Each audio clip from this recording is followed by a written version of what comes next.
എല്ലാവർക്കും ജുറാസ് കൊമേഴ്സിൻ്റെ മറ്റൊരു വീഡിയോയിലേക്ക് സ്വാഗതം. ഈ വീഡിയോ ബികോം സ്റ്റുഡൻസിന് വേണ്ടിയിട്ടുള്ളതാണ്.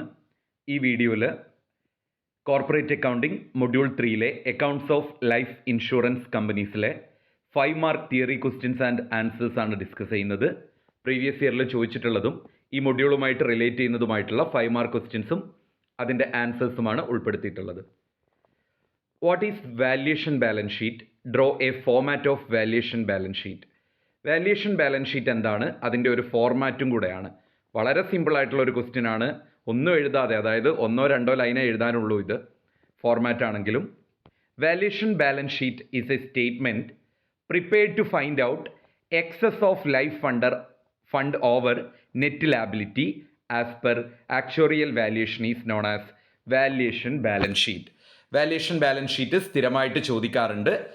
ഇറ്റ് ഈസ് എ സ്റ്റേറ്റ്മെൻറ്റ്, അതൊരു സ്റ്റേറ്റ്മെൻ്റ് ആണ്. എന്തിനു വേണ്ടിയിട്ടാണ് ആ സ്റ്റേറ്റ്മെൻറ്റ് പ്രിപ്പയർ ചെയ്യുന്നത്?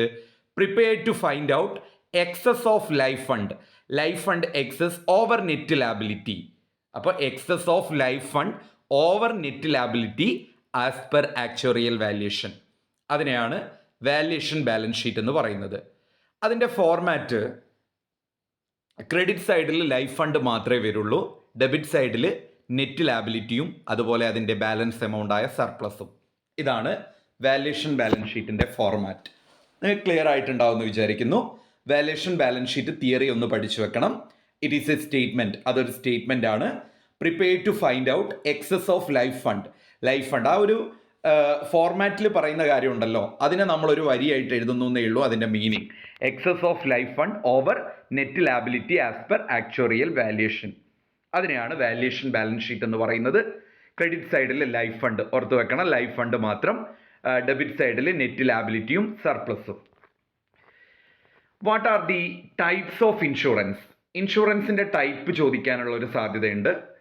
ഇൻഷുറൻസ് എന്താണെന്ന് ആദ്യം എഴുതുക. Insurance is a contract between insurer and insured. ഇൻഷുററും ഇൻഷുർഡും തമ്മിലുള്ള ഒരു കോൺട്രാക്റ്റാണ് ഇൻഷുറൻസ്. പ്രധാനമായിട്ടും 2 ടൈപ്പ് ഇൻഷുറൻസ് ആണുള്ളത്. ഒന്ന് ജനറൽ ഇൻഷുറൻസും അതുപോലെ ലൈഫ് ഇൻഷുറൻസും.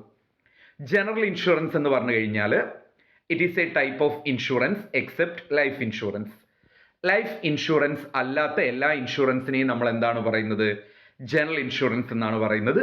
പിന്നെ നിങ്ങൾക്ക് അറിയാവുന്ന എല്ലാ ജനറൽ ഇൻഷുറൻസിൻ്റെയും പേരെഴുതാം. Fire insurance, marine insurance, theft insurance, accident insurance, vehicle insurance, health insurance, burglary insurance, ഇതെല്ലാം ജനറൽ ഇൻഷുറൻസ് ആണ്. ഇപ്പോൾ ടൈപ്സ് ഓഫ് ഇൻഷുറൻസ് ചോദിച്ചാൽ അതിൻ്റെ മേജർ ക്ലാസിഫിക്കേഷൻ എന്ന് പറയുന്നത് ജനറൽ ഇൻഷുറൻസും ലൈഫ് ഇൻഷുറൻസുമാണ്. ജനറൽ ഇൻഷുറൻസ് എന്ന് പറഞ്ഞു കഴിഞ്ഞാൽ it is a type of insurance except life insurance. പിന്നെ കുറേ ആൾക്കാർ ചോദിച്ചിട്ടുണ്ട് തിയറി മാത്രം പഠിച്ചാൽ പാസ്സാവുകയാണ്. കഴിഞ്ഞ പ്രാവശ്യം 15 മാർക്കിൻ്റെ 2 മാർക്കിൻ്റെ ക്വസ്റ്റ്യൻ ഉണ്ട്. 15 × 2 30. അതിൽ നമുക്ക് സീലിംഗ് ഉള്ളതുകൊണ്ട് മാക്സിമം കിട്ടുക 25. അപ്പം 25 മാർക്ക് കിട്ടിയാൽ 10 മാർക്കെങ്കിലും ഇന്റേണൽ ഉണ്ടെങ്കിൽ നിങ്ങൾക്ക് 35 കിട്ടി പാസ്സാവാം. ആ സെക്ഷൻ മാത്രം ക്ലിയർ ആയിട്ട് പഠിച്ചു പോകുന്നവർക്ക് പാസ്സാവാം. പിന്നെ 5 മാർക്കിൻ്റെ ക്വസ്റ്റ്യൻ ഉണ്ടായിരുന്നു, 15 തിയറി. അപ്പം നേരത്തെ 25ഉം ഈ 15ഉം 40 മാർക്കായി. ഒരു എസ്സേ ജേണൽ എൻട്രിയുടെ തിയറി. അത് അങ്ങനെ 50 മാർക്കിനടുത്ത് നമുക്ക് തിയറി കോർപ്പറേറ്റ് അക്കൗണ്ടിങ്ങിൽ ചോദിക്കാറുണ്ട്. ഇനിയിപ്പോൾ ഈ ഒരു എക്സാമിന് പോലും 50 വന്നിട്ടില്ലെങ്കിൽ പോലും ഒരു 30-35 ആ റേഞ്ചിൽ തിയറി ഉണ്ടായിരിക്കും. തിയറി നന്നായിട്ട് പഠിച്ചവർക്ക് ആ കോൺഫിഡൻസോട് കൂടി പോയിട്ട് എക്സാം എഴുതാം. എന്നാലും പ്രോബ്ലംസും സിമ്പിൾ പ്രോബ്ലംസ് ഒക്കെ ഉണ്ടല്ലോ. അതേപോലെ തന്നെ essay, consolidated financial statement prepare ചെയ്യാൻ, അതൊക്കെ നന്നായിട്ട് പഠിച്ചിട്ട് പോയാൽ മതി. അപ്പോൾ ഇൻഷുറൻസിൻ്റെ ടൈപ്സ് ജനറലും ലൈഫുമാണ്. ജനറൽ എന്ന് പറഞ്ഞാൽ ലൈഫ് ഇൻഷുറൻസ് അല്ലാത്ത എക്സെപ്റ്റ് ലൈഫ് ഇൻഷുറൻസിനെയാണ് ജനറൽ എന്ന് പറയുന്നത്. Fire, marine, theft, accident, vehicle, health, burglary, ഇതൊക്കെയാണ് ജനറൽ ഇൻഷുറൻസ്. ലൈഫ് ഇൻഷുറൻസ് എന്ന് പറഞ്ഞാൽ it is a type of insurance in which insurance company guarantee to pay certain sum of money to the policy holder at certain age or death whichever is earlier. Life insurance എന്ന് പറഞ്ഞു കഴിഞ്ഞാൽ insurance company ഇൻഷുർഡിന് അല്ലെങ്കിൽ policy ഹോൾഡറിന് ഒരു certain sum of money promise ചെയ്യാണ്. ഒന്നില്ലെങ്കിൽ age ആവണം, maturity ആവണം, അല്ലെങ്കിൽ ഡെത്ത് സംഭവിക്കണം. വിച്ച് എവർ ഈസ് ഏർലിയർ, ഏതാണോ ആദ്യം സംഭവിക്കുന്നത് ആ ഒരു പീരീഡിൽ ആ ഒരു ഗ്യാരണ്ടി ചെയ്തിട്ടുള്ള എമൗണ്ട് ഇൻഷുറൻസ് കമ്പനി പോളിസി ഹോൾഡർക്ക് കൊടുക്കുന്നതാണ് ലൈഫ് ഇൻഷുറൻസ്. അതിൽ പിന്നെ വേറെ ക്ലാസിഫിക്കേഷൻ ഒന്നുമില്ല.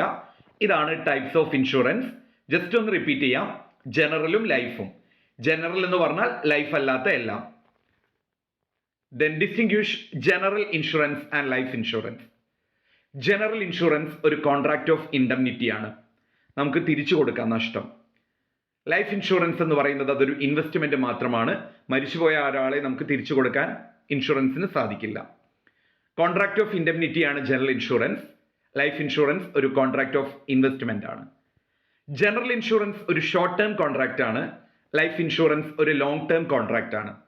ഈ ക്വസ്റ്റ്യൻസ് ഒക്കെ വരുമോ എന്നൊരു ഡൗട്ടും ഉണ്ടാവും നിങ്ങൾക്ക്, പക്ഷെ നമുക്ക് പറയാൻ പറ്റില്ല. കഴിഞ്ഞ വർഷം SLR സെക്യൂരിറ്റീസ് നമ്മൾ ആരും എക്സ്പെക്ട് ചെയ്യാത്തൊരു തിയറി ക്വസ്റ്റ്യൻ ആയിരുന്നു 5 മാർക്കിന് ചോദിച്ചത്. അതേപോലെ ചിലപ്പോൾ ഇത്തരം സിലബസ് ഓറിയന്റഡ് ആയിട്ടുള്ള ക്വസ്റ്റ്യൻസ് ചോദിക്കാം. അതിനു വേണ്ടിയിട്ടാണ് നിങ്ങൾ ഇതും കൂടെ പ്രിപ്പയർ ചെയ്യേണ്ടത്.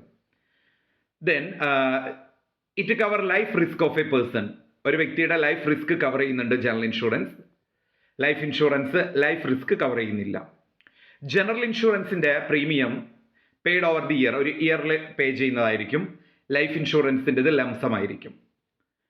ഇൻഷുർ ചെയ്യാനുള്ള താല്പര്യം, അതിനെയാണ് ഇൻഷുറബിൾ ഇൻട്രസ്റ്റ് എന്ന് പറയുന്നത്. Must present at the time of contract. General ഇൻഷുറൻസിൽ കോൺട്രാക്ട് എടുക്കുന്ന സമയത്തും അത് ലാസ്റ്റ് പോയിന്റ് മാറിപ്പോയിട്ടുണ്ട്. ജനറൽ ഇൻഷുറൻസ് കോൺട്രാക്ട് എടുക്കുന്ന സമയത്തും കോൺട്രാക്ട് എൻഡ് ചെയ്യുന്ന സമയത്തും ഉണ്ട്. ലൈഫ് ഇൻഷുറൻസിൽ കോൺട്രാക്ട് എടുക്കുന്ന സമയത്ത് മാത്രം അത് മാറി പോയിട്ടുണ്ട് ടൈപ്പ് ചെയ്തപ്പോൾ. അതൊന്ന് ജസ്റ്റ് നിങ്ങൾ പഠിച്ചു വെക്കുക കേട്ടോ തിരിച്ചിട്ട്.